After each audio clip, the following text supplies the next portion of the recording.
Just how big a step, if any, will the Packers offense take in 2022 without Davante Adams? And what does that mean for the future of this team? How good the defense has to be, how much better the defense has to be this year than it was last year.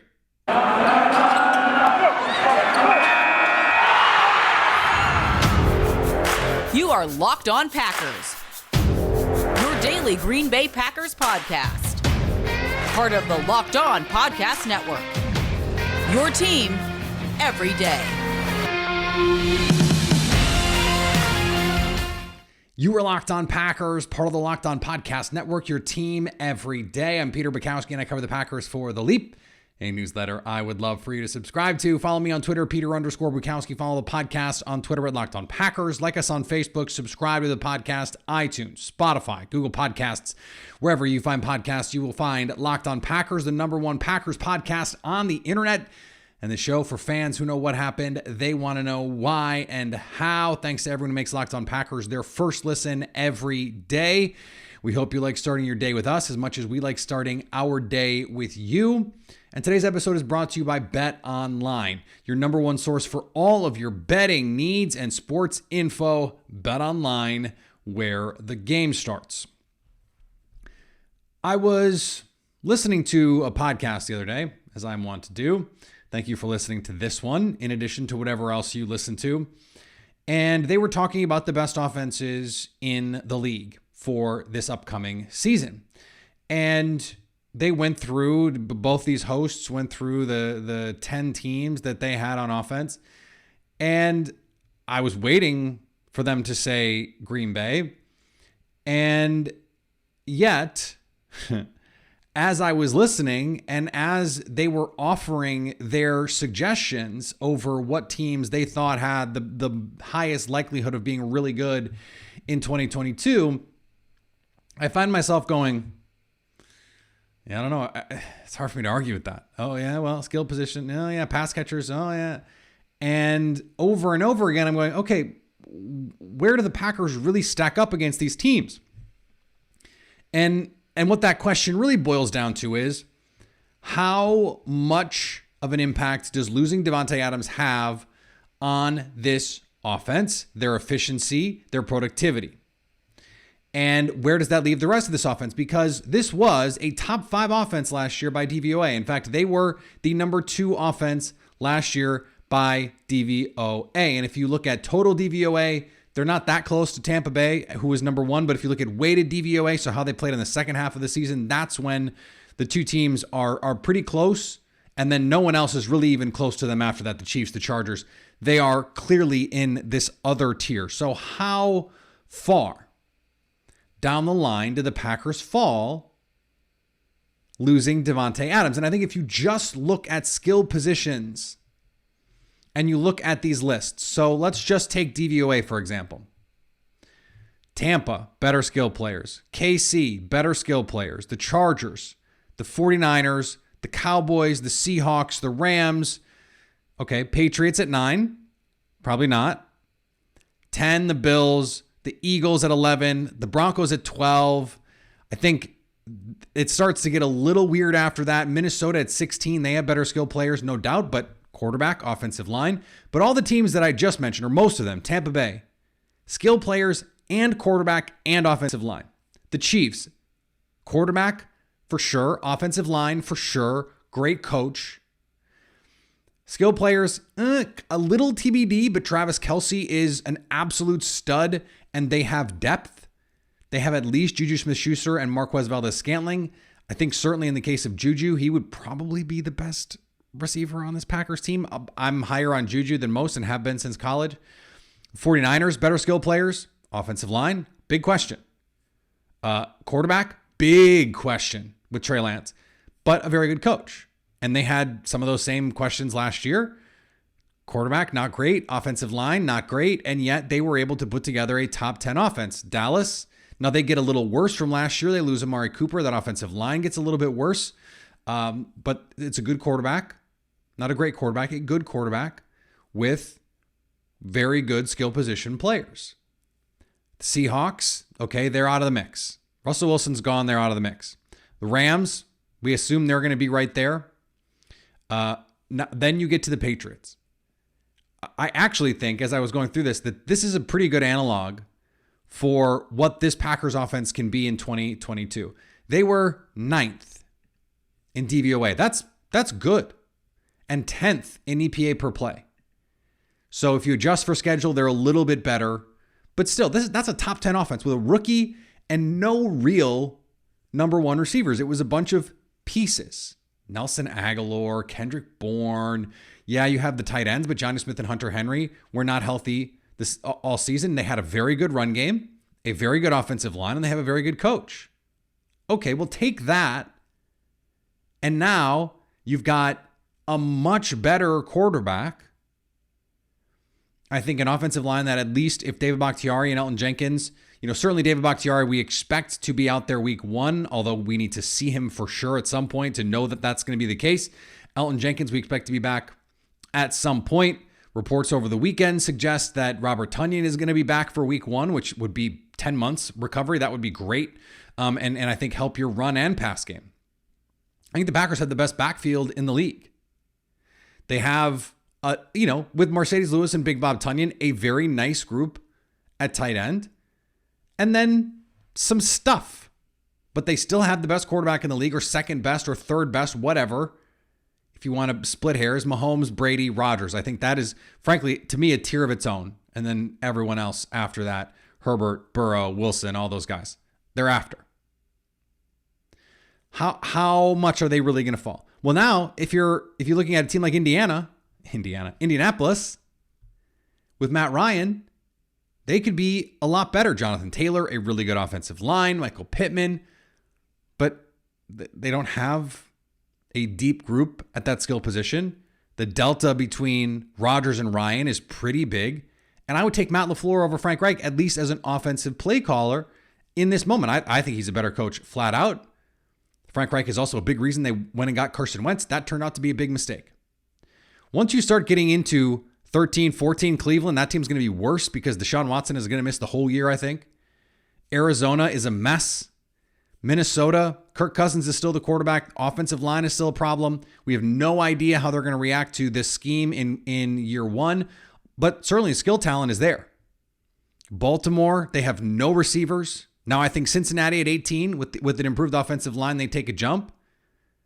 I don't think penciling them in as a top 10 offense right away or a top 5 offense is realistic. That would be a pretty big jump for them. And Las Vegas, the team that got Davante Adams. How many of those teams would you bet your life are going to be ahead of Green Bay in 2022? I think that's a really interesting question. If you look at EPA per play, Green Bay was 3rd behind Tampa and KC. They're probably going to be behind those teams again. Buffalo right after them, probably not going to be as good as Buffalo.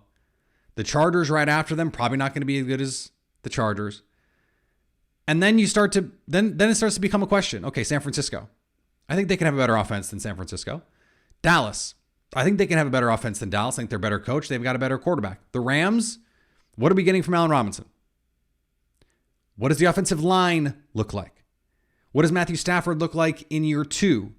How do teams change the way they defend Cooper Kupp? What do they learn from that Bengals game with no Odell Beckham? Can they create down the field the same kind of way? I'm not worried about the Cardinals. I'm not worried about the Patriots. Now, Philly is interesting. The Bengals are interesting. But that still puts the Packers in that sort of 6 through 9 range. That's a pretty good range to be in. That's still a very good offense. The Rams were 8th in DVOA last year and won the Super Bowl. The Bengals were 18th and went to the Super Bowl.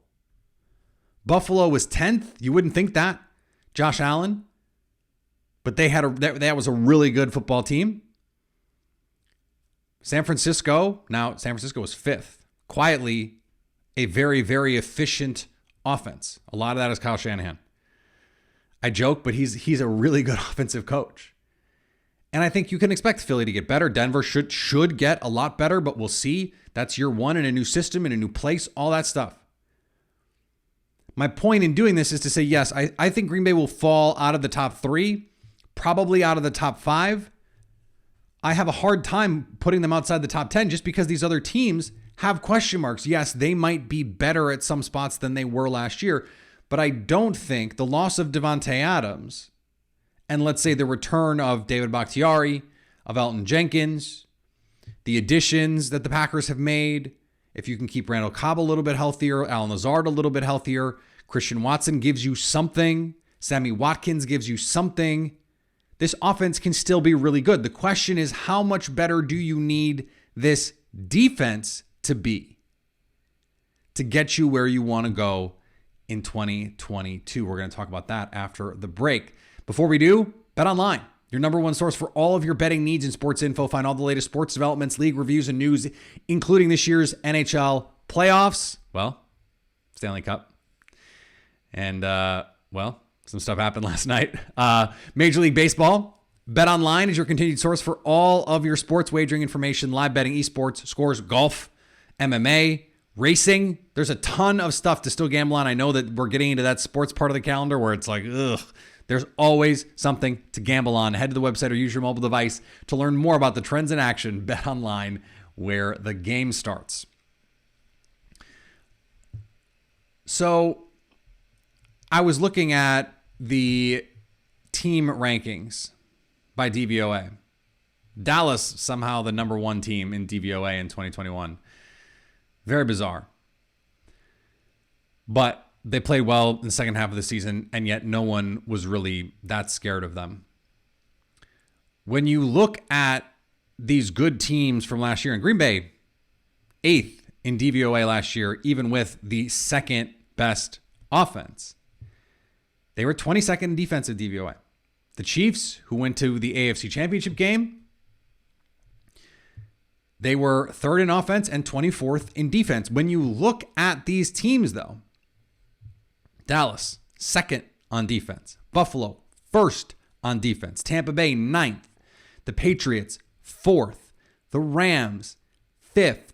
The 49ers, 7th. These were the playoff teams last year. The good teams. The Cowboys, top 10 in offense and defense. Buffalo, top 10 in offense and defense. Bucks, Patriots, Rams, 49ers, all top 10 in offense and defense. Now the Bengals, this is one of the reasons why I think they're going to regress in 2022. This was not a great team. They got hot. They got a little bit of luck. They played some really good football in the second half against the Chiefs after it looked like they were going to get run off the field. They played the Rams tough. I don't think the Rams were that great last year. The Packers made them look, I don't want to say bad, but the Packers dominated that game at home. If you want to be a playoff team, you need to have a top 10 offense and a top 10 defense. So if you think the Packers can still be in that top 10, and I do, I think 6, 7, 8, somewhere in that range, sort of right where the Rams were last year, at 8, at 7, and weighted, I think that makes a lot of sense. I think that gets you there offensively. But then the question becomes, what are you defensively? What can you be defensively? And you're going to need to be really good. You're going to need to be really good. And I have said over and over and over, this defense has the chance to be the best in football. It has the talent to be the best in football. And so let's go through this same experiment. The Packers, 22nd in DVOA last year, 22nd in weighted, which means they were not playing any better in the second half of the season. So, okay. Seattle. I think they're certainly a more talented defense than Seattle. I would expect them to be a better defense than Seattle. Denver. Bradley Chubb healthy. What are you getting outside of Surtain at corner? Okay, I think the Packers have more talent. I think there are questions in Denver and they play in a harder division. So I'm going to say I think Green Bay's defense can be better. The Bengals. But we saw this Bengals defense. This Bengals defense with Lou Anarumo, they are going to be exotic. But in terms of pure talent, the Packers are better. The Packers are to me, clearly better. Better in the secondary, better up front. Devondre Campbell is the X factor, superstar linebacker. The Giants, I think the Packers are better. The Raiders, especially after losing Chandler Jones, that defense has got a lot of question marks. I think the Packers are better or can be better. The Vikings, the Packers are more talented, and who knows what that defense is going to look like without Mike Zimmer. I think he consistently gets more out of his guys than their talent suggests they should. Carolina, Green Bay's got more talent than Carolina. And I like some of the stuff Carolina did. They're going to get J.C. Horn back from injury, but they lose Stephon Gilmore, who played nicely for them in stretches last year. So I think the Packers can be better than them. The Bears, who knows what's going on in Chicago? They're down some players. They lose Khalil Mack. Sounds like Robert Quinn could be on the trade block. They're down. Akeem Hicks is now in Tampa. So I think the Packers are going to be better than the Bears. All right, all of a sudden, we're at top 12 here. Okay, Titans. That's a pretty good defense in Tennessee. Cleveland. It's a pretty good defense in Cleveland. Miami. It's a pretty good defense in Miami. Now, I think you look at some of these teams up in here in this range. I don't know that New England is going to be in the top 5 again. You lose J.C. Jackson. These guys get a little bit older. I don't know who's rushing the passer for this team. I don't know who's covering for this team. That leaves me with a lot of questions. The Cardinals, I don't expect to be as good. I frankly don't know how they were as good as they were last year. But so now we're talking about a top 10 team if you're the Packers. A top 10 defense. So if they can be the 8th offense and the 8th defense, that's a Super Bowl team. A Super Bowl caliber team. The question that we have to ask ourselves is, why would they get that much better? Why would they improve that much year over year? Well, number one, defense is very volatile.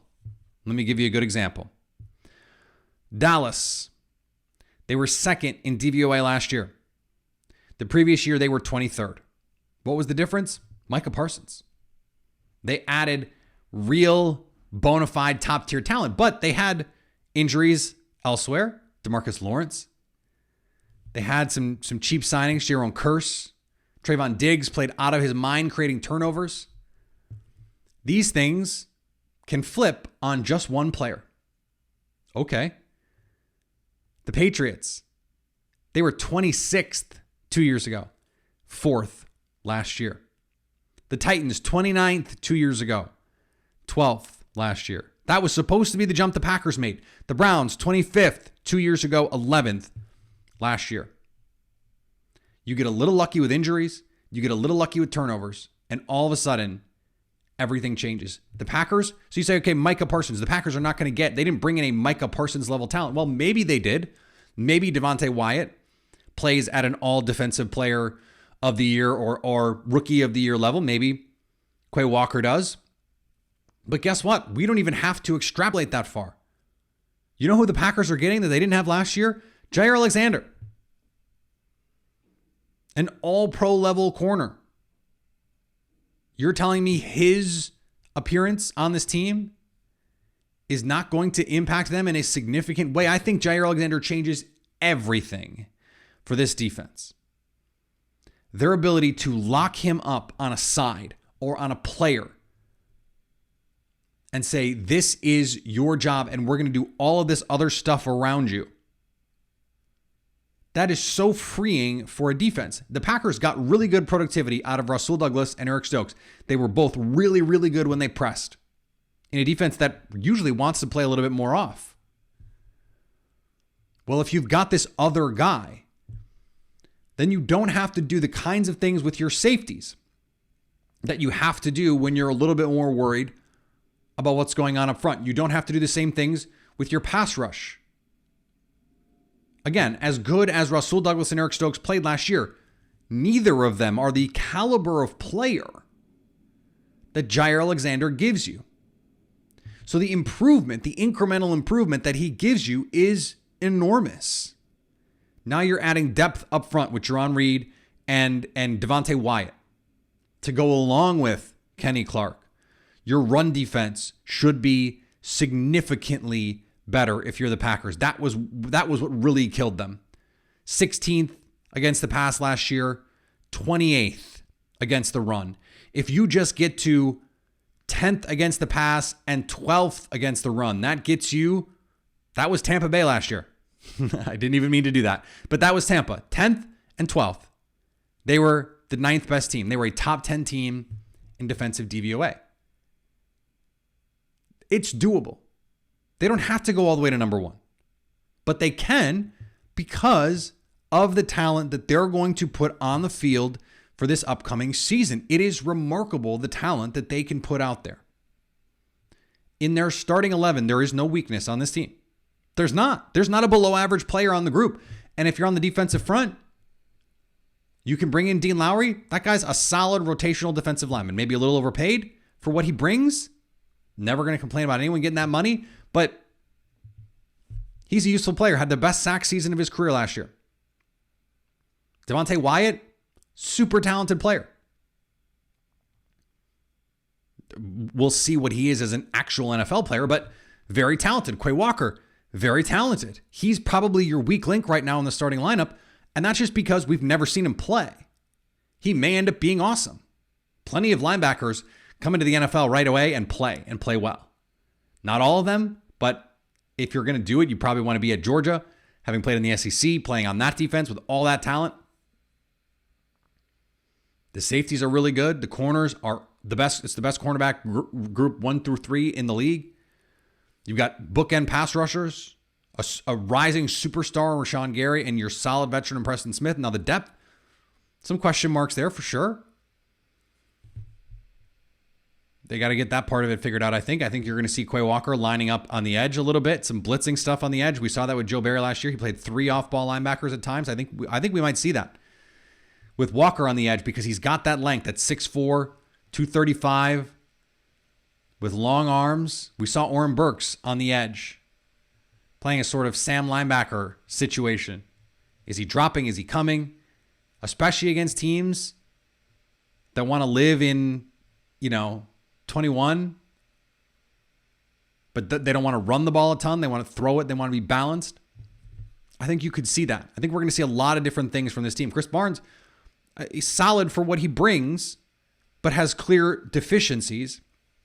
If you're putting him in a situation where he's your third linebacker, that's depth. That's nice depth.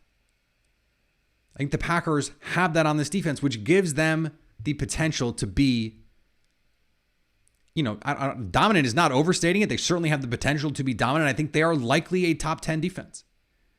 Okay. That's what they have to be. For this team to be a Super Bowl contender, that's what they have to be. Because the offense is going to take a step back. Thanks for making Locked On Packers your first listen. Now make your second listen Locked On NFL. Our national NFL experts and insiders keep fans dialed in on the biggest stories and the latest news from around the league because an offseason doesn't equal a break in the action.